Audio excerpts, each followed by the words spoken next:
শোনায় স্তব্ধ হয়ে গেছিলাম আমি।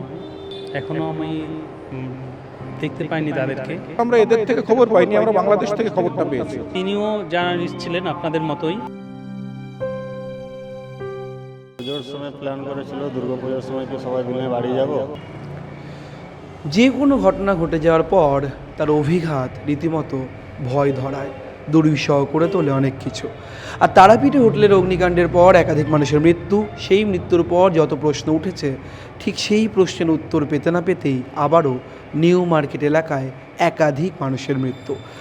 পুলিশ সূত্রে খবর, এই মৃত্যু যাদের হয়েছে সেই হোটেলের আবাসিক কর্মচারীদের মধ্যে একই পরিবারের 4 জনের মৃত্যু হয়েছে।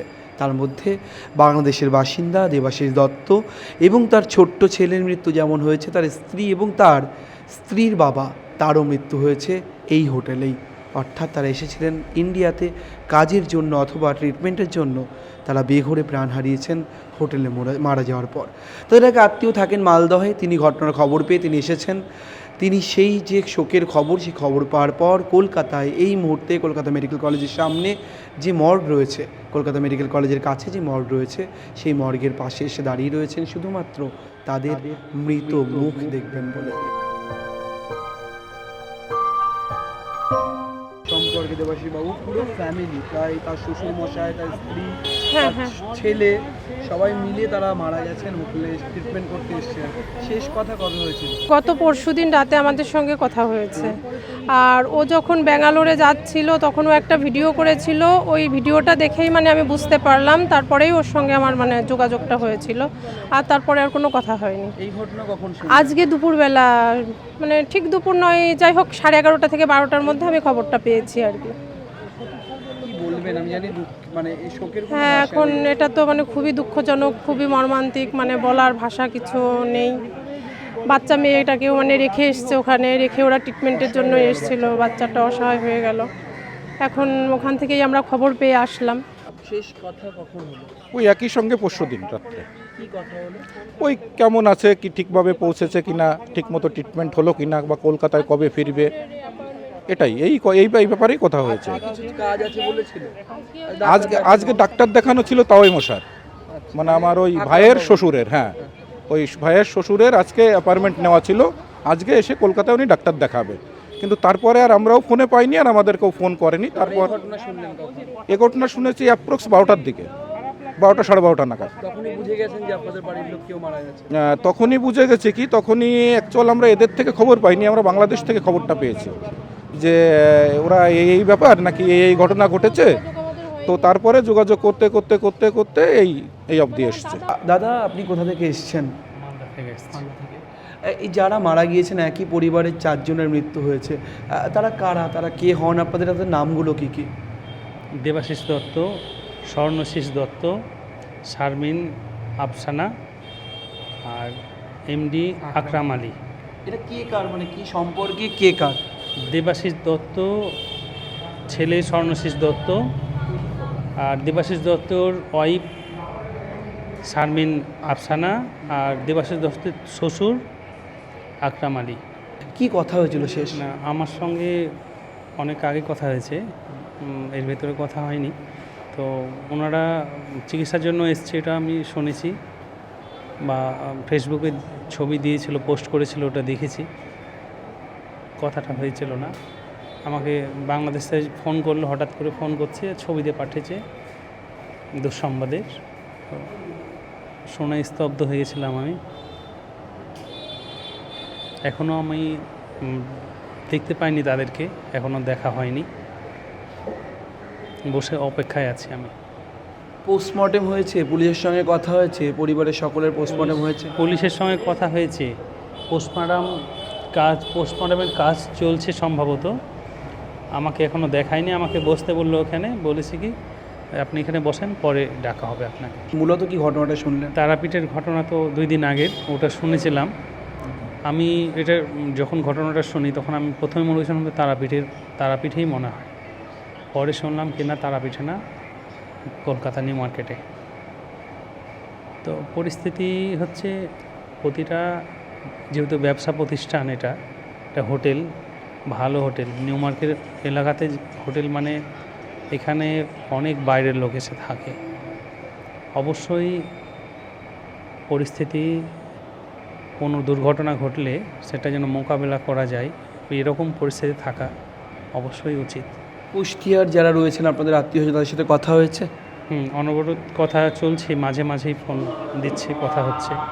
কার সঙ্গে কথা হচ্ছে? বিশেষ করে দেবাশিস দত্তের বন্ধু, বাবা মা? মানে তিনিও জার্নালিস্ট ছিলেন আপনাদের মতোই, সেই ইয়েতেই ছিল। দেবাশিসবাবু সাংবাদিক ছিলেন? আচ্ছা।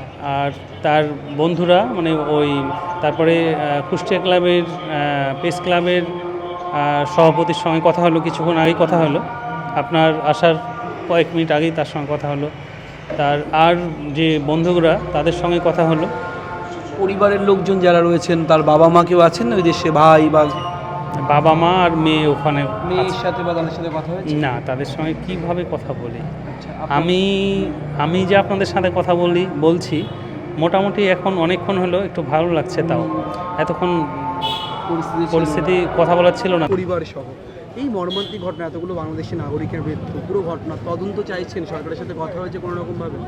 দেখুন, শুরুতে বলে নিই যে মর্মান্তিক ঘটনা ঘটেছে এটা নিয়ে আমরা সবাই খুবই মর্মাহত এবং বিপর্যস্ত। তো আমরা এখন প্রাথমিকভাবে অন্তত তাদের মৃতদেহটা চিহ্নিত করে তাদের পরিবারের সদস্যদের সাথে কানেক্ট করে তারপর হলো আগে প্রাথমিক হিসেবে এই কাজটা করছি। এর পরবর্তীতে কোনো তদন্ত বা কিছু হবে কি না এগুলো হচ্ছিল আমরা পররাষ্ট্র মন্ত্রণালয় বাংলাদেশের সাথে যোগাযোগ করে ডেপুটি হাই কমিশন এখানকার স্থানীয় কর্তৃপক্ষের সাথে ব্যবস্থা নেবে। সো মেনি ভিজিটার্স যারা নিউ মার্কেট এরিয়াতে ওই সমস্ত এরিয়ার হোটেলেই থাকেন, প্রত্যেকে বাংলাদেশি নাগরিক হন আর ভারতীয় নাগরিক হন, প্রত্যেকের জীবনের একটা দাম রয়েছে। কোথাও কোনো এলাকা থেকে আমরা ঘুরে দেখছিলাম, ছানবিন করছিলাম, সেখানে প্রত্যেকটা জায়গাতে প্রত্যেকটা হোটেলেই বলতে গেলে অগ্নি নির্বাপক ব্যবস্থা কার্যত নেই।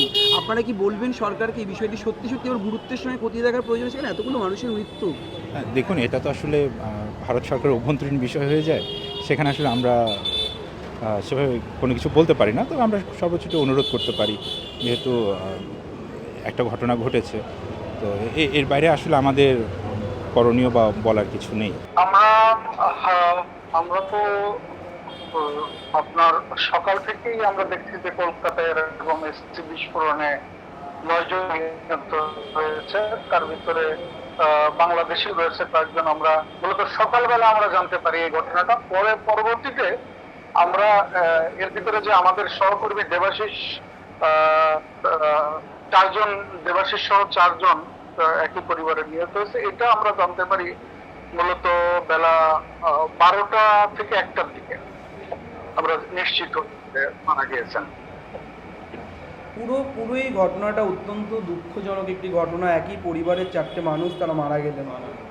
এই পুরো বিষয়টা নিয়ে কি বলবেন? কিছু বলার তো সত্যি ভাষা আমাদের কারোর কাছেই নেই।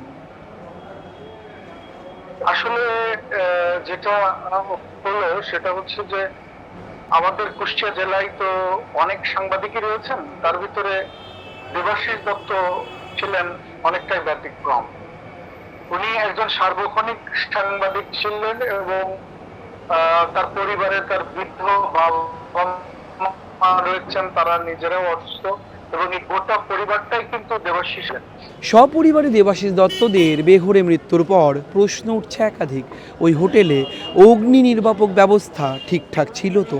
যদি না থাকে তাহলে কেন এতদিন ব্যবস্থা নেওয়া হয়নি তা নিয়েও প্রশ্ন উঠছে নিরন্তর। শুধু দেবাশিসরা নন, এই ঘটনার অভিঘাতে মৃত্যু হয়েছে ভিন রাজ্যের এক বাসিন্দারও। আপনার ভাইকে হারালেন। ওই পুজোর সময় প্ল্যান করেছিল, দুর্গা পুজোর সময় কি সবাই মিলে বাড়ি যাব, ওই কথা হয়েছিল কদিন আগে। তারপর এখন হঠাৎ শুনতে পেলাম এই ঘটনাটা, তো সবাই এসছি আমরা এখানে, দেখতে পাইনি এখন অবধি। ঝাড়খণ্ড বাড়ি। নাম কি? সন্দীপ কুমার পাসওয়ান। সন্দীপ ওখানে কি ওই হোটেলে কি কাজ করতেন? কাজ করতো ওখানে, রুম সার্ভিসে কাজ করতেন। সন্দীপের সাথে শেষ কোনদিন কথা হয়েছে? কবে শেষ কথা হয়েছে আপনার? 2 দিন আগে হয়েছিল। কি কথা হলো? এই যে হালচাল বুঝলাম কীরকম বা ঠিকঠাক আছে, বাড়ি কবে যাবে এগুলো প্ল্যানিং করলাম। বাড়ি যাওয়ার কথা বলেছিল? হ্যাঁ, এই কবে যাবে বলেছিল? পুজোর সময় যাবে বলে। প্ল্যান চলছিল বাড়ি। আপনার কে হয় ও? আমার কাকার ছেলে। কলকাতা মেডিকেল কলেজের পুলিশ মর্গের সামনে শুধুই মন খারাপের এক ছবি। তারাপীঠের ঘটনার রেশ কাটতে না কাটতেই এমন ঘটনা, প্রশ্নের কথা যে বারবার বলছিলাম সেই প্রশ্নই তুলছে আবার। সন্দীপ অথবা দেবাশিসের পুরো পরিবার যারা বেঘরে চলে গেলেন, তাদের মৃত্যুর দায়কার? সে প্রশ্ন উঠবে নিরন্তর। ক্যামেরায় সুমন দাসের সঙ্গে রমেন দাসের রিপোর্ট, সংবাদ প্রতিদিন .in।